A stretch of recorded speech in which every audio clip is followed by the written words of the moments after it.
her, you'll have to find her on your own. Can't you?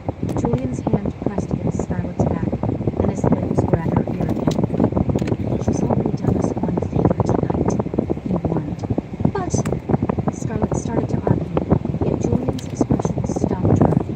Something in it went beyond caution and looked much closer to fear. Dark hair fell over his eyes as he leaned near to her once more and whispered, I know you want to find your sister, but on this isle, the secrets are valuable. Be careful about giving yours away too freely. If people know what you want the most, it can be used against you. Come on. He started toward the stairs. Scarlett knew it was dawn, but the crooked halls of La Serpiente smelled like the end of the night. Sweat and fading fire smoke mixed with lingering breath from words whose ghosts still haunted the air. The doors didn't seem to be in any particular order. Room 2 was on the second floor, while room 1 was on floor 3. Room 5's teal door came after 11's raspberry entry. The halls of the fourth floor were all covered in velvet paper striped with thick lines of black and cream. Scarlett and Julian finally found their rooms, in the middle of the hall, neighbors to each other. Scarlett hesitated in front of the rounded door to room 8, while Julian waited for her to go inside. It felt as if they'd spent more than just one day together. The sailor had not been a horrible companion. Scarlett knew she might not have made it this far without his help. I was thinking, she started, tomorrow, if I see your sister, I'll tell her you're looking for her. Julian's tone was polite, but it was clearly a dismissal. So, that was it. She shouldn't have been surprised or upset that this was the end of their partnership.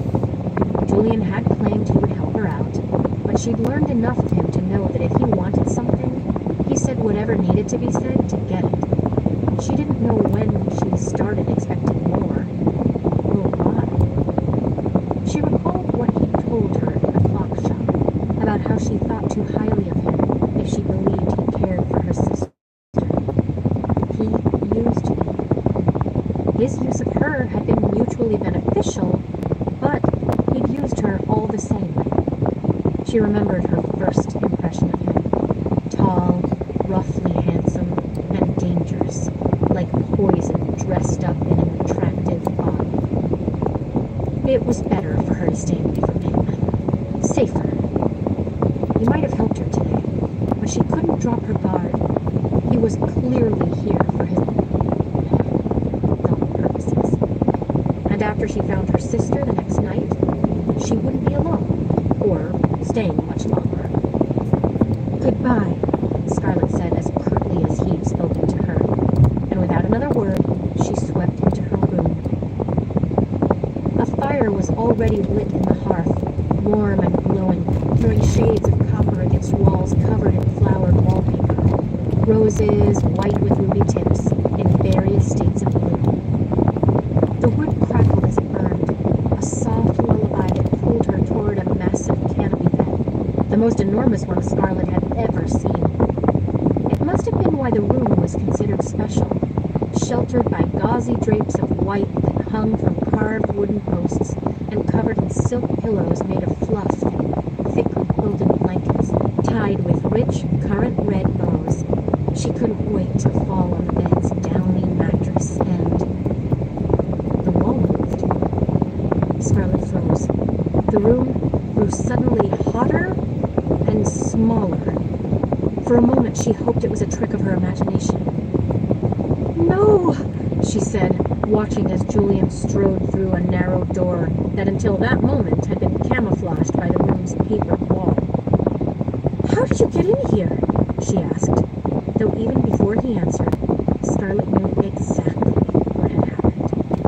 The wink, the keys, the special arrangements. She gave us the same room on purpose? You did a very good job convincing her we're in love. Julian's eyes cut to the lavish bed. Scarlett's cheeks blazed with red, the color of hearts and blood and and Shane. I didn't say we were in love. I only said we're engaged. Julian laughed, but Scarlett was aghast. This isn't funny. We can't sleep in here together. If anyone finds out, I'll be utterly ruined. There you go, being dramatic again. You think everything's going to destroy your life. But if anyone found out, it would destroy her engagement to the Count. You met my father. If he ever discovered no one will find out. I imagine that's why there are two doors with different numbers. Julian crossed over to an enormous bed and threw himself on top of it. You can't sleep on that bed, Scarlett protested. Why not? It's very comfortable. Julian pulled off his boots, dropping them to the floor with loud thumps. Then he took off his waistcoat and went for the buttons of his shirt. What are you doing? Scarlett said. You can't do that! Listen, Crimson. Julian stopped unbuttoning his shirt. I told you, I won't touch you, and I promise to keep my word. But I am not sleeping on the floor or on that tiny lounge just because you're a girl. This bed is big enough for the both of us. You really think I'd get in a bed with you? Are you mad? A ridiculous question, because clearly he was. He continued to unbutton his shirt, and she was certain he did so only because he knew it made her uncomfortable. Or maybe he just liked showing off. Scarlett got another glimpse of his smooth muscles as she made her way for the door. I'm going back down to see if she has another room. And what if she doesn't? Julian called. Then I'll sleep in the hall. A gentleman would have protested, but Julian was not a gentleman. Something soft hit the floor, most likely his shirt. Scarlett reached for the glass doorknob. Hold on. A square line of gold landed at her feet. An envelope. Her name written across the front in an elegant script. Found that on the bed. I'm imagining it's your first clue.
heard your sister, he said.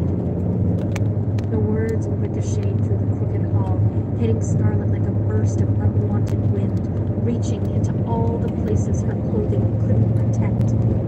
She felt 5 different shades of berry-colored foolish as she walked away. All this time she had been worried about Tella, but obviously her sister had not been concerned about her. She probably hadn't even thought about her, not when she had a young man in her bed. Scarlet shouldn't have been surprised. Her sister had always been wilder. Tella liked the taste of trouble, but it wasn't the wildness that hurt Scarlet. Tella was the most important person in the world to Scarlet. It always hurt Scarlet to know her sister had not felt the same way. When their mother Bella had abandoned, all the soft parts of Scarlet's father seemed to disappear along with him. His rules went from strict to severe, and so did the consequences for failing to obey. It would have been so different if Flora had just stayed in Treestown. Scarlet vowed she'd never leave Tella alone the way their mother had left them. She would protect her. Even though Scarlet was only 1 year older, she didn't trust anyone else to take care of her sister. And as Tella grew, Scarlet didn't trust Tella to take care of herself. But while she had sheltered Tella, she'd also spoiled her. Tella too often thought only of herself. At the end of the hall, Scarlet slumped to the floor. Rough wooden boards rubbed awkwardly beneath her. It was colder on this lower level than it had been on the stairs. Or maybe she only felt chilly because of Tella's distance. She'd chosen someone else over Scarlet, a young man whose name Tella probably didn't even know. While Scarlet often feared men, Tella was the opposite, always chasing after the wrong ones, hoping one might give her the love their father withheld. Scarlet thought about her warm with fire and full of blankets, but all the heat in the world would not entice her to share a bed with Julie. She could have gone down and asked the innkeeper for another room. Something told her that it was not a wise idea. Not after making such a fuss about how Julian needed to be let in. Stupid Julian. Stupid, stupid, stupid. She repeated the word in her head until her eyes drifted shut. This.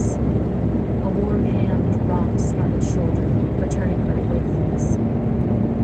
Scarlet startled, clutching her hands to her chest as her eyes shot open, only to quickly close again. The young man in front of her held a lantern rather close to her face. She could feel its warmth licking her cheek, when they stood a safe distance away. I think she's drunk, said a young woman. I'm not drunk. Scarlet opened her eyes.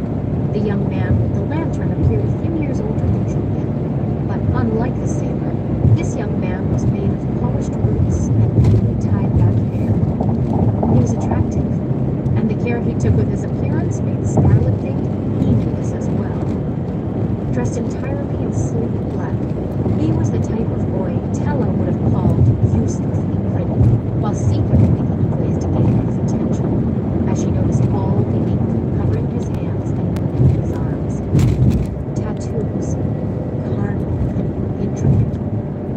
Arcanist symbols, a mourning mask, lips curved into an alluring pout, bird talons, and black roses. Each of them was at odds with the rest of his refined appearance, which made Scarlet more curious than she ought to have been. I was accidentally placed in a room with someone else, Scarlet said. I was on my way to ask the innkeeper for another suite, but then... You just fell asleep in the hall? From the girl who had called Scarlet drunk. She was farther away from the lantern, and the rest of the hall's lights had gone out, so Scarlet couldn't clearly see her face. She imagined her to be sullen and unattractive. It's complicated, Scarlet faltered. She could have easily told them about her sister, but even if this couple had never met Tella, Scarlet didn't want to expose her sister's indiscretions.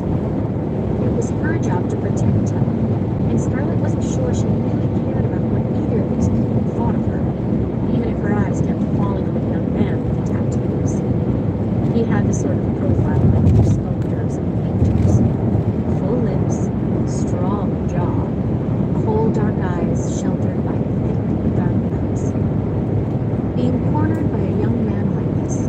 dimly lit hall ought to have made her uncomfortable, but his expression was concerned rather than predatory. "You don't have to explain," he said. "I'm sure you had a good reason for sleeping up here, but I don't think you should stay. I'm in room number 11. You can sleep there." From the way he said it, Scarlet was fairly certain he didn't intend to stay in the room with her, unlike another young man she knew. Yet Scarlet was so used to hidden danger, she couldn't help but hesitate. She studied him again moodily, eyes falling on the black rose that inked the backside of his hand, elegant and lovely, and a little bit sorrowful. Scarlet didn't know why, but she felt as if that tattoo somehow defined him. The elegant and lovely part might have scared him away. She had learned that this too often disguised other things. But the sad part drew her in. "Where will you sleep?" "My sister's room." He nodded to the girl at his side. "There are 2 beds in her suite. She doesn't need them both." "Yes, I do," said the girl. And although Scarlet still couldn't see her clearly, she swore the girl looked Scarlet over with disgust. "Don't be rude," said the young man. "I insist," he added, before Scarlet could protest again. "If my mother found out I let shivering young ladies on the floor, she would disown me. And I wouldn't blame her." He held out an inked hand to help Scarlet up. "I'm Dante, and this is my sister, Valentina." "Scarlet, and thank you," she spoke tentatively, still surprised at what another could return. "This is very generous of you." "I think you're giving me too much credit." Dante held Scarlet's hand a bit longer. Briefly, his dark eyes traveled over her head, and she swore his cheeks ached. But he brought his gaze back up before it could make her uncomfortable. "I glimpsed you from the tavern earlier, but it looked as if you were with someone else." "Oh, Scarlet hesitated. She knew what he was asking, but she couldn't discern if Dante's curiosity was because of the game or something that involved actual interest in her. All she knew was that the steady way Dante gazed at her warmed up the chilly parts of her lips, and she imagined if Julian were in the hall with a pretty girl, he'd not claim Scarlet as his fiancée. "So you'd be free to meet me at nightfall for dinner?" he asked. Valentina groaned. "Shut it," said Dante. "Please ignore my sister. She had too much to drink tonight. It makes her a little more unlikable than usual. I promise, if you meet me for dinner, she will not be coming along." He continued to smile at Scarlet, the way Scarlet always hoped a boy would, as if he wasn't just attracted to her, but he wanted to protect and take care of her. Dante's eyes stayed on her, as if he couldn't turn away. "The Count will look at me the same way," Scarlet assured herself. For although she wasn't truly involved with Julian, she was still engaged, and behaving otherwise was dangerous.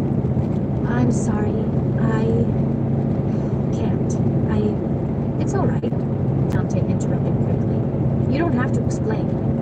He smiled again, wider but not nearly as sincere. Silently, he walked her to his room before handing her an onyx key.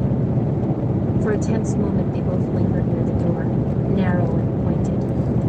Scarlet feared that despite his word, Dante was going to try to go inside with her, but he merely waited for her to make sure the key worked before whispering, "Sleep well." Scarlet started to say goodbye, but she broke off as she entered the room. An oil lamp sat on the short wardrobe, illuminating the mirror above it. Even in the dim, Scarlet's image was clear. Dark hair fell past shoulders, early covered in thin ruffles of gauzy white fabric. She gasped. The evil gown had transformed again, turning sheer and lacy and far too scandalous to be worn in a public hall or while talking to a strange young man. Scarlet slammed the door without finishing her goodbye. No wonder Dante had been unable to take his eyes off her.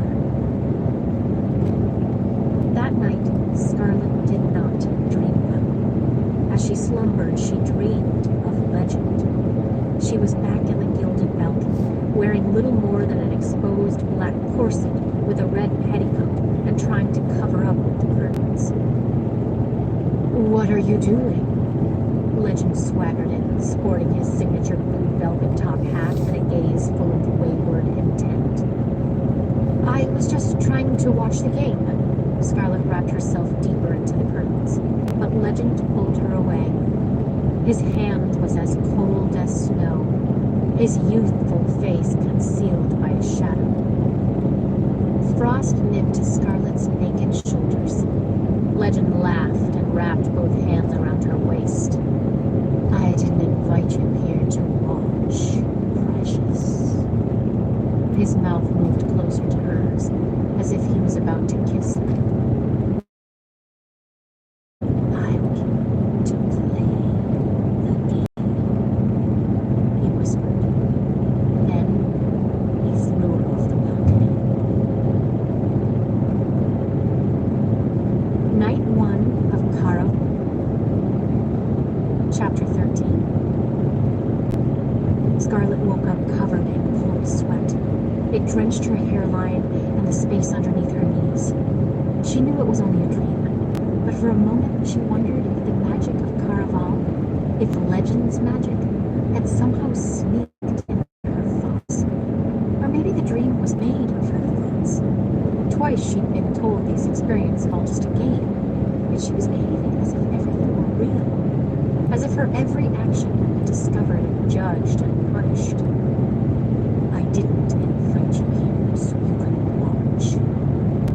Scarlet wasn't even doing that, though. Yesterday she'd seen incredible things, but the entire time she'd been controlled by fear. She reminded herself her father wasn't there, and if she were only going to stay for one night, she would regret it later if she spent the entire time too frightened to enjoy anything. Tella would probably sleep for another hour at least.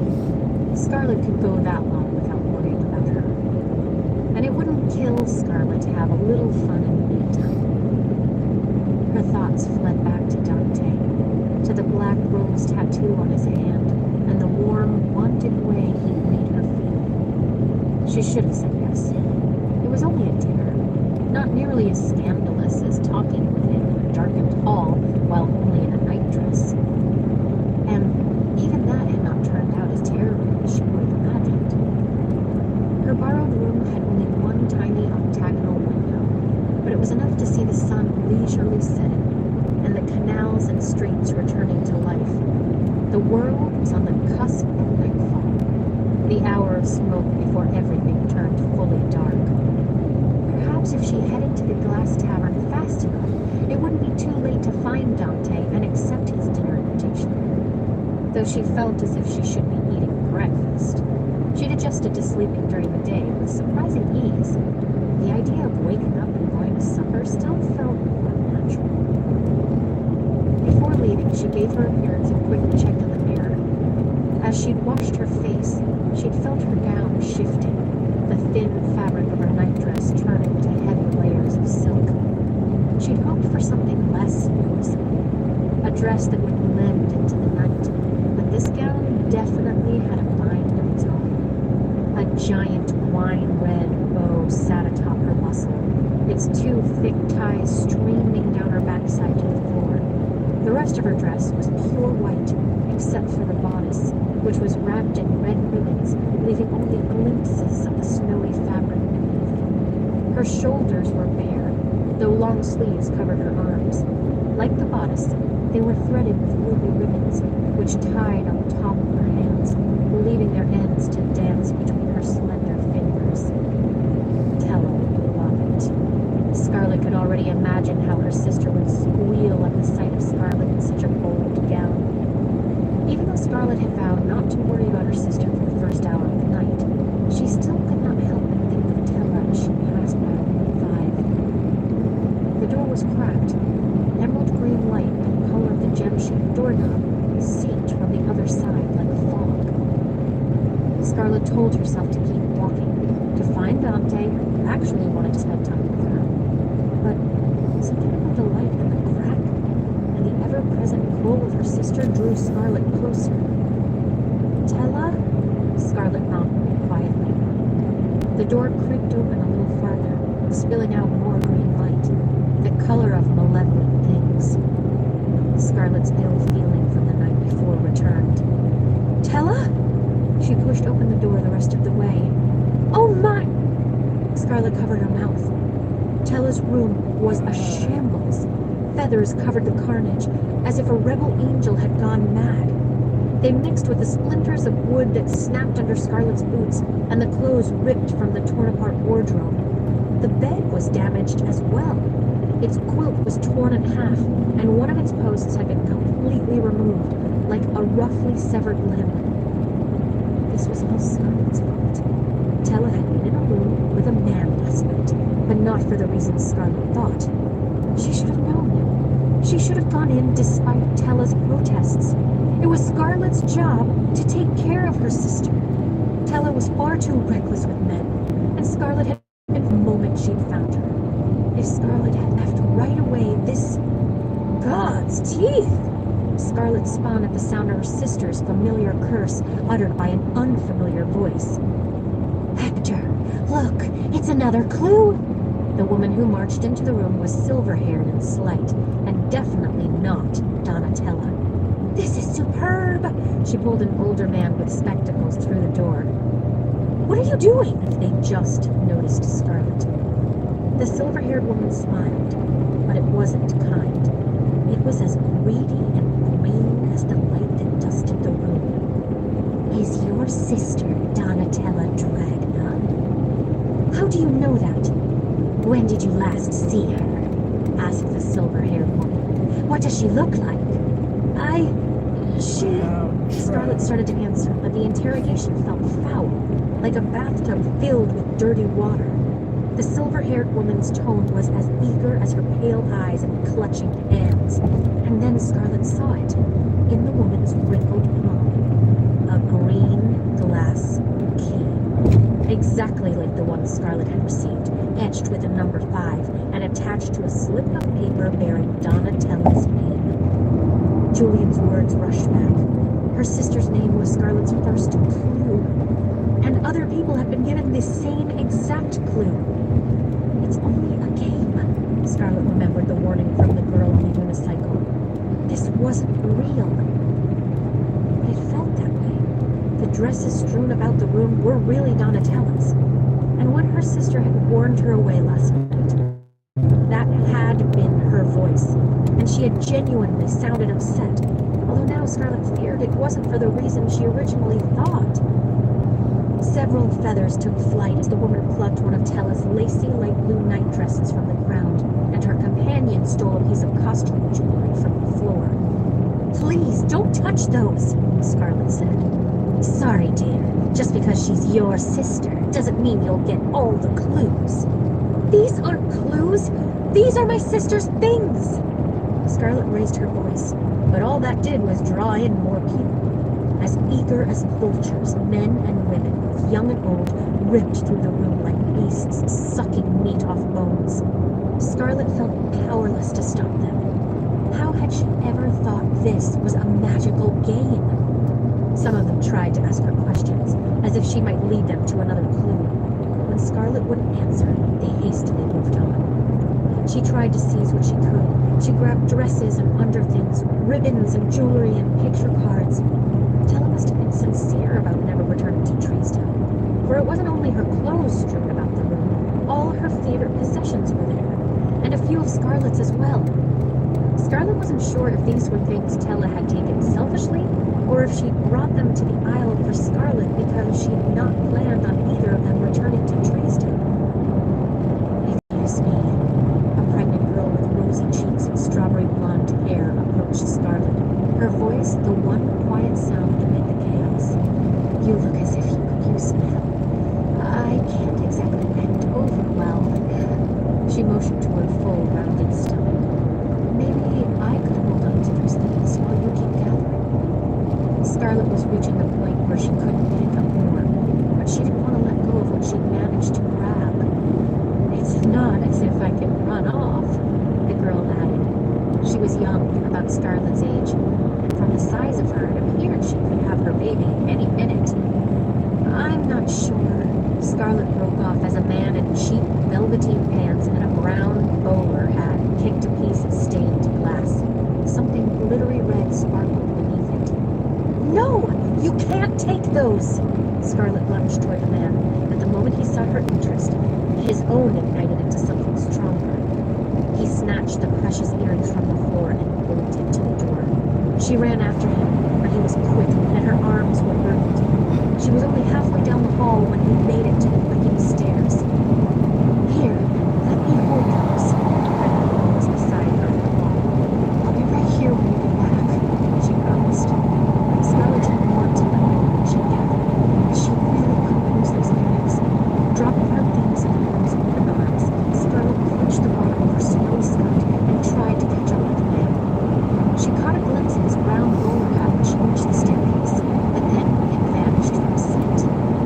Out of breath, she burst downstairs, seeing the door to La Serpiente swinging shut as if someone had just raced through. Scarlet chased after it, grabbing its garish green edge. Outside, the world was nightfall and daybreak all at once. Stars winked above like evil eyes, while hosts of lanterns set the streets ablaze with lustrous candlelight. An accordion's jaunty tune rang over the streets, and people moved to its music, swaying with skirted hips and swinging jacketed elbows. But there were no bobbing bowler hats. The man had disappeared. It shouldn't have mattered. They were only earrings. But they weren't only earrings. They were Scarlet's. Scarlet stones for Scarlet, her mother had said. A final present before she had left. Scarlet had known there was no such thing as a scarlet stone, that they were really just colored bits of glass. But that had never mattered. They were a piece of her mother, and a reminder that Governor Drobna had once been a different man. Your father gave me these, she said, because scarlet was my favorite color. It was difficult to picture her father being thoughtful like that now. He'd been so different before. After Pomona had run off, and he'd been unable to find her, he'd destroyed everything that reminded him of her, leaving Scarlet with only the earrings, but only because she'd hid them from him. That's when Scarlet swore to always stay with her sister, to never leave Tella with nothing but a piece of jewelry and faded memories the way their mother had. Even years later, Paloma's disappearance clung to Scarlet like a shadow that no amount of brightness could erase. Scarlet's eyes burned with tears. Again, she tried to remember this was only a game. But it was not the game she thought it would be. Back in the crooked hallway of La Serpiente, Scarlet was not surprised to find the pregnant girl had made off with all her things. Nothing remained in the hall of her sister's precious belongings. All Scarlet found was a glass button and a picture card that either the girl or someone else must have dropped. Those vultures. I didn't know you were the sort who were cursed. Julian leaned against the opposite wall, brown arms crossed lazily over his chest, making Scarlet wonder if he'd been there all along. I didn't know the word vulture was a curse, said Scarlet. The way you used it made it sound like one. You curse too if you had a sister who was kidnapped as part of this game. There you go again, thinking too highly of my critics. If I had a sister who was kidnapped, I'd use it to my advantage. Stop feeling sorry for yourself. Come on. Julian pushed off the wall and started toward Tella's room beside her. The vultures were gone, but everything important was cleaned out. Even the green glass doorknob had been absconded. I tried to collect all her things, but... Scarlet's voice cracked as she entered the room, reminded of all the greedy eyes and hands grabbing at Tella's possessions, as if they were segments of a puzzle rather than pieces of a person. She looked up at Julian, but there was no pity in his hooded gaze. It's just a game, Rose. Those people will make me. If you want to win, you have to be a little bit ruthless. Nice is not what Carvalho is about.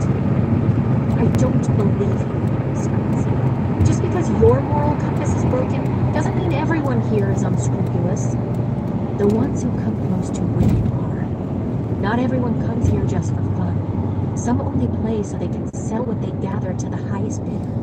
Like the mate who ran off with your ear things. He won't get